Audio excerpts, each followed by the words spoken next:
13.8 billion years ago, the universe was just hydrogen and helium. Now, it's some atoms in little patterns, like called Chris and Brian, who are having a conversation about the nature of reality.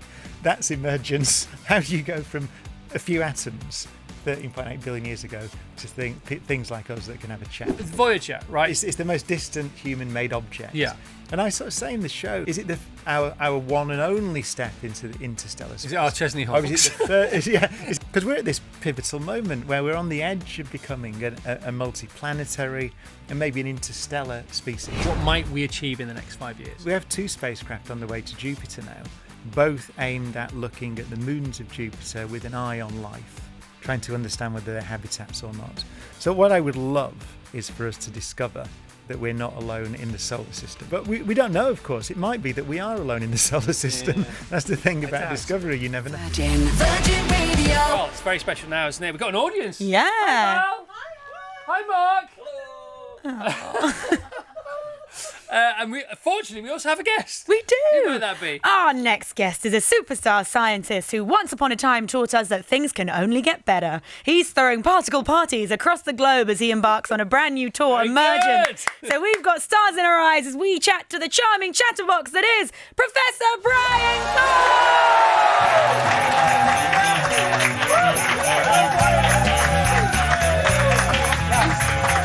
Sit me down. I love that. That's the way to do it. This is the way we roll. You don't get that on Radio 4. You don't. And hopefully they won't ever do that because it's our jam. Brian, nice to see you again. It's been too long, man. Yeah, absolutely. Congratulations on your world record. What was the world record for? It's a limited world record. It was the most tickets ever sold for a science tour. Right. Which I think we kind of created for me because there's... Yeah, it's like the 500 metres hurdles. It is, isn't it? Yeah. But it's still pretty impressive. It was, yeah, I mean, it was the last tour and it had something like 450,000 people or something like that came, which, took me by surprise over the years that we ran it. I suppose so. I mean, it started off at a sprint, though. It was pretty big from the get-go. Yeah, I mean, the idea that we can do... It's essentially a physics lecture, but at the O2, for example. Yeah, the O2. Stadium cosmology. Rock and roll. You got there in the end, didn't you, Brian? I always thought, because I was in bands for a long time since the 1980s, and I always had this ambition to have my own trucks and a tour bus with a crew on it. Yeah. I never quite got there in the bands that I was in. And I never thought I'd be able to do But it you got talking there about now. physics. It's so cool. And because 4 years is a long time in science, the show changed, didn't it? Because you made new discoveries, or new discoveries were made on the way. Yeah, I mean, things like the James Webb Space Telescope, for example, the data we're getting back now. And also the search for life on Mars. There was a result a few months ago now, which was... So obviously we didn't discover life on Mars, everyone would know about it. But there was this wonderful picture of a little sort of mottled, they were called leopard spots on a piece of rock. And if you saw that pattern on Earth, you would say it's microbes. But so it's definitely something that formed with water, but microbe life on Earth. And so the thing is that alien geology, geochemistry is difficult. And so no one claims that you really have to get it back into a lab on Earth. But it was just so tantalizing. And there are results like that all the time. And that would be the discovery, if it was life, that we are not alone in the universe. Hold for applause. Hang on a minute. If we're not alone in the universe, that means we might not be alone in the universe first. Well, if you had to bet? If I had to bet, I would say no. I'm sure there's life out there. But a friend of mine who's a biologist who works in this area said, knowing what we know about the history of life on Earth, all there will be up there at best in the Milky Way galaxy is slime. You think so? He thinks so. She thinks so. Yeah, I mean, and we don't know, right? The one thing we know is that it took 4 billion years here on Earth to go from the origin of life to us. And 4 billion years is 1/3 of the age of the universe. That's a very long time. I'm so glad you said billion pretty early on in the interview. 1,000 million. 4,000 million. Is that you doing an impression of yourself? Yeah. Oh, it's my John Culshaw. Me doing John Culshaw doing me. you. I love it. And so Emergence, which is the name of the new tour, by the way, briancoxlive.com.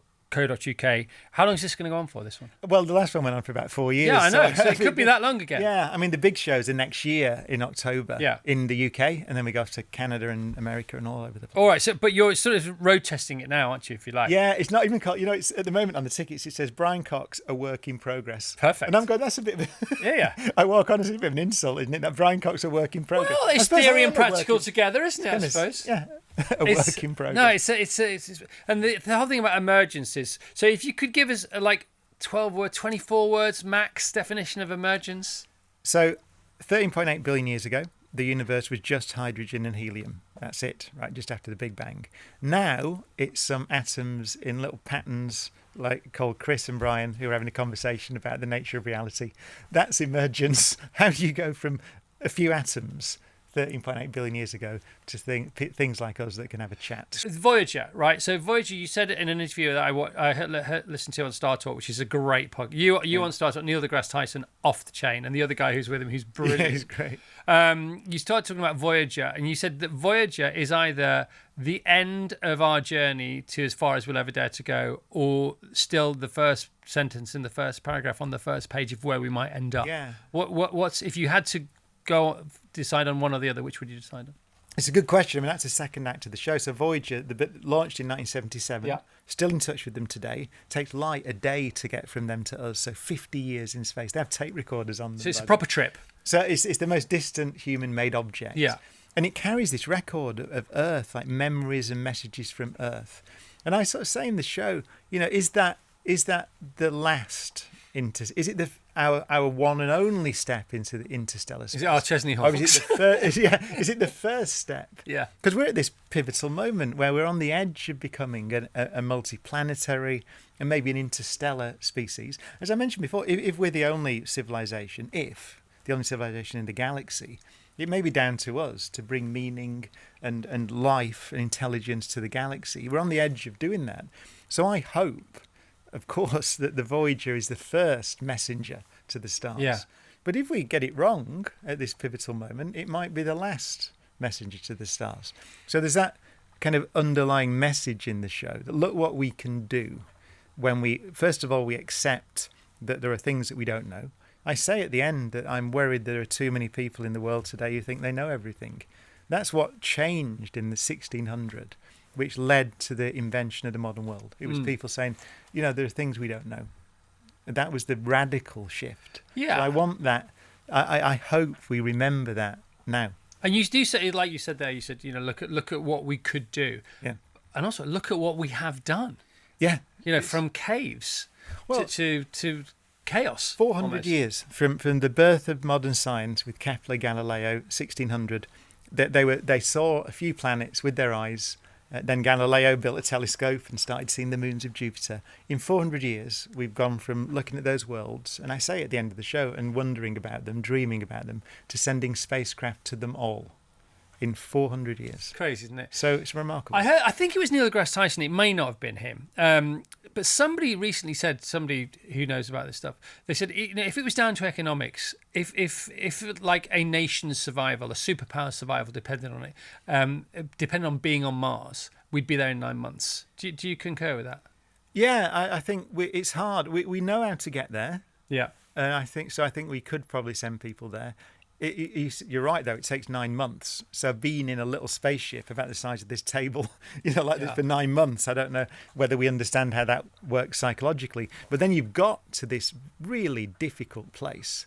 And then, of course, you've got to get back again, you would hope. So I think we could probably send people there. Whether we can get them back is another question. But if you go back just before Kepler and everything, that's it's Christopher Columbus on his way to the New World. Those voyages, I'm not sure how many people thought they'd come back. Absolutely, no, So but we also do pointing to the moon. Christopher Columbus pointing to the moon would have been, beyond the pale, wouldn't it? Yeah, back in the day. I met Charlie Duke once, who's at Apollo 14, I think. Charlie Duke, I think, or 16, I can't remember. But he walked on the moon. And he told me that his dad remembered the Wright brothers, the first powered flight, and saw his son walk on the moon. Yeah. So 60 years. Crazy. But, mobile phones, FaceTime. Yeah. 20 years ago, 25 years ago, unbelievable. Without a wire. I mean, with a wire, almost unbelievable. Yeah, there are some things that we've done that are astonishing. And that's part of the show as well. It's just saying, look what we can do when we have the confidence to explore the universe, and that's what we want to do. We want to ask deep questions. We want to find out how the universe works. This is the kind of thing that we can do. What do you think's sort of within the next 5 years as a window? If you don't know about it, if you're not on the inside, what would we be most surprised about could happen in the next 5 years? What might we achieve in the next 5 years? I mean, in terms of space exploration, it's possible. We have 2 spacecraft on the way to Jupiter now, both aimed at looking at the moons of Jupiter with an eye on life, trying to understand whether they're habitats or not. So what I would love is for us to discover that we're not alone in the solar system, that there's life began somewhere else. And it's possible. It's possible Soon. We might do that. But we don't know, of course. It might be that we are alone in the solar system. Yeah. That's the thing about discovery. You never know. Yeah.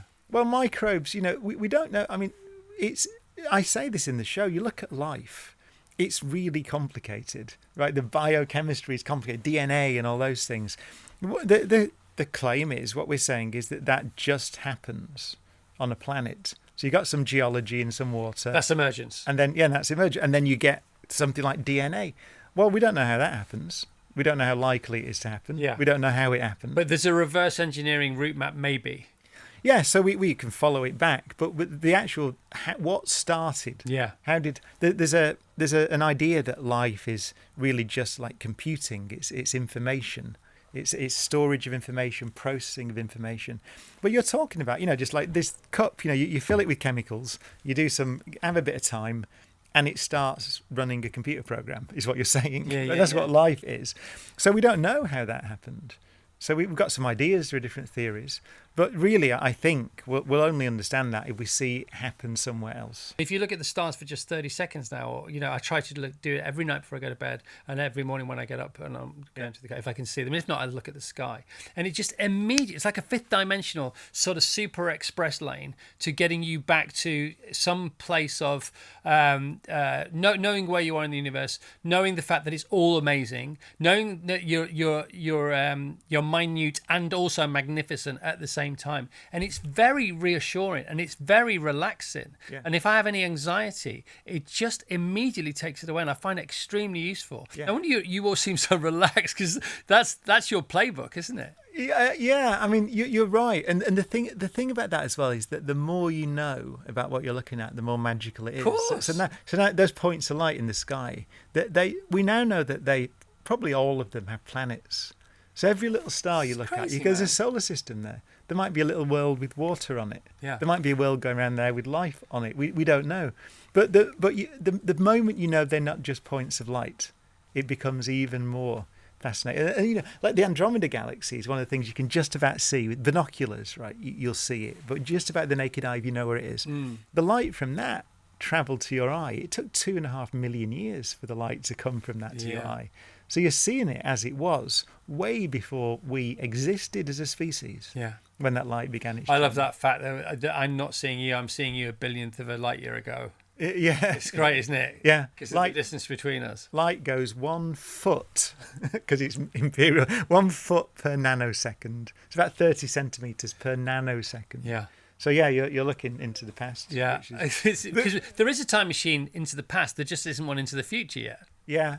Well, no, it's the other way around. Well, yeah, you're right. Yeah, so we look out into the past. Yeah.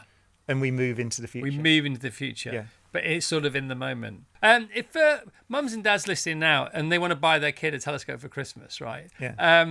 Can you give any telescope buying tips? Because any kid, even if they don't realise they want one, they'll be excited if they open a telescope on Christmas Day. Yeah, and Patrick Moore used to say, because binoculars are also brilliant. Yes. And they're kind of easier to handle. You can see some magnificent stuff. They are, actually. But now telescopes are fantastic. I always think that there are astronomy shops, and you'll find them, and they're always filled with enthusiasts who know. And there's always somewhere within the city or town there'll be a local astronomy shop Really? that sells telescopes. I didn't know that. They usually are. And I think the way to do it is to talk to them. Because you can make mistakes with telescopes. You can get the wrong one if you're in a city. And the thing is, even if you're in a city, in your back garden in a city, or even on your balcony in a city, you'll see the planets. And you can it doesn't matter about the light pollution. A telescope will pick out, if it's just slightly big enough, you'll see the rings of Saturn. And everyone I know, because I've got a telescope, and everyone I know who's looked through it, who's never seen it before, you look at Saturn, it's emotional. Right, they have tears in their eyes almost because you see this thing, and it's like a little child has drawn a planet. Yeah. And I mean, Galileo, when he first saw it, said it has ears. He said the planet has ears, even with his telescope, the first one. So you don't need much of a telescope to see that it has ears, but you'll see the rings, or you can see the clouds on Jupiter. So you can see what Galileo saw, which is the 4 moons of Jupiter. And one of them, Io, is so close that you can see it almost move over an evening. You'll see it shift position. It's so obvious that they're going around it rather than us. So that's when you demote yourself and the Earth from the centre of the universe. Yeah, I love Get a that. telescope, look at Jupiter. I love But I'd say that go find your local telescope shop. Yeah, and you don't have to subscribe or get behind a paywall. It's all for free. It's all in the sky. Well, exactly, yeah. So cool. And then you get these, and even looking at the moon, which you can do with any telescope, Which is amazing. It's incredible. Yeah. Before you go, can't let you go without talking about AI. And general AI, and the panel show that you hosted recently, which was really interesting, between neurologist and and some AI researchers. It's called The AI Question research. of Science, and we do it just at the Crick Institute, the Francis Crick Institute in Yeah. London, which is the big, next to King's Cross, big biosciences institute. It's a wonderful place, and we just had the idea that I would sit. It's really easy for me actually because I just have experts, and we've done cancer research and aging and AI, all this idea just with experts, and I just ask them questions, and the audience asks them questions. So it's great, a question of science. So it's unvarnished expertise. This unfashionable. There's no scoring. thing. There's no points. No, it's just prizes. pure discussion amongst experts about these issues. But the AI one was interesting because, as you said, so the neuroscientists, I think, were more. I don't think that we're anywhere near this general intelligence, an intelligence like us or as capable as us. But some of the AI experts, we talk about large language models and ChatGPT and those things. Are they intelligent? Is a good question. And some people will say, no, they just shuffle symbols around. So there was one of the analogies was, if we sat here, we were infinite beings, right? Immortals. And we just sat here. And the only way we could get food was someone passed some symbols in under the door, and we had symbols and we put them out. And if we got it right, we got some food. Yeah. Over time, if we had enough time, we would learn to have a conversation. But at no point would we understand anything about what we're doing. We'd just shove the symbols in and out, and we'd get it right eventually if we had loads of time. That's essentially what large language models do. But the question is, sort of philosophically, do we do anything different? Is that what we are? And that was part of the debate. It's like, are we just like that? It feels right. It feels like we understand what we're doing. But is understanding just shuffling symbols around? Yeah, just more information and a more fluent Yeah. understanding of the language. Yeah. So either we are like general AI, or AI might emerge as we have. Yeah, I mean, that would be a good example of emergence. It's like, are these things, if life really is just computation, right, it's just that, then it doesn't matter whether it's in a computer or in a biological system like us or something else. Still, if that's what life is, data processing, then you'd say those things are alive. Yeah. But so it's fascinating because we're at this level now where we're beginning to be able to not just be philosophical, but we've got these things. Yeah. And so I think most people think they're not sentient or intelligent at the moment. Okay, a few people do. Yeah, But they're moving quickly. Or are we? Or are we just convincing ourselves we are? Otherwise, we'll feel like schmucks. Yeah, are we just... We're you know, programmed large to feel like language schmucks because we're models? programmed to feel clever. Yeah. So I think it's fascinating. What do you think? Come on. Honestly, the great thing about this discussion was every expert, I agree with that.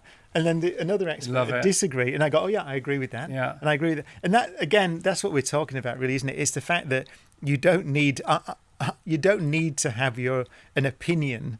You know, you can just feel like, this is really wonderful. I get that side of the argument. Yeah. I get this side of the argument. I don't know. I don't think anybody You don't does. have to have an opinion. No, you don't have to go, I'm on this side. That's Yeah, one yeah. of the problems we face, right? You don't need to do that. And you're very optimistic about everything, because you always are. And people that change the world for the better are 100% optimists. I don't think a pessimist ever changed the world for the better. No. Intentionally. I'm trying to think of one. No, let's not bother.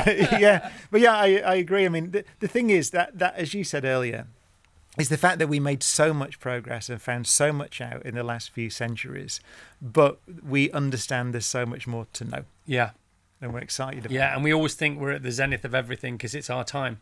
Yeah. And we're not. No, and that's the key. Because history tells us otherwise. The key to progress. Yeah. There's more to learn. It's great to see you, man. Great to see you too. Great to see you. Family's good. Everything's good. Everything's good. Thank you. Yeah, and both our oldest sons are now like taller than us and driving and things like that. It's Yeah, quite worrying, my son is a far better musician than I ever was. Yeah, he can't already. stop playing the guitar, can he? Yeah. Which is great. I know, yeah. Let the dream come true. I love that.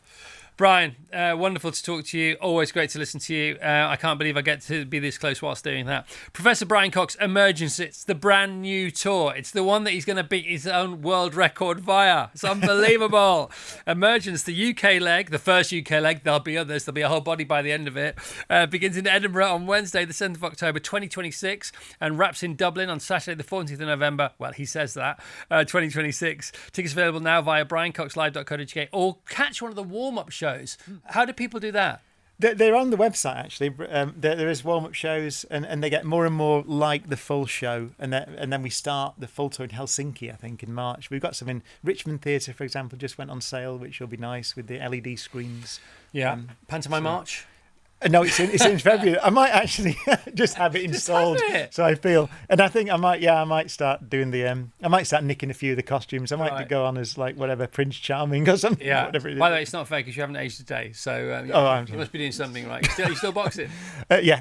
I like that. It works out for you, Yeah. doesn't it?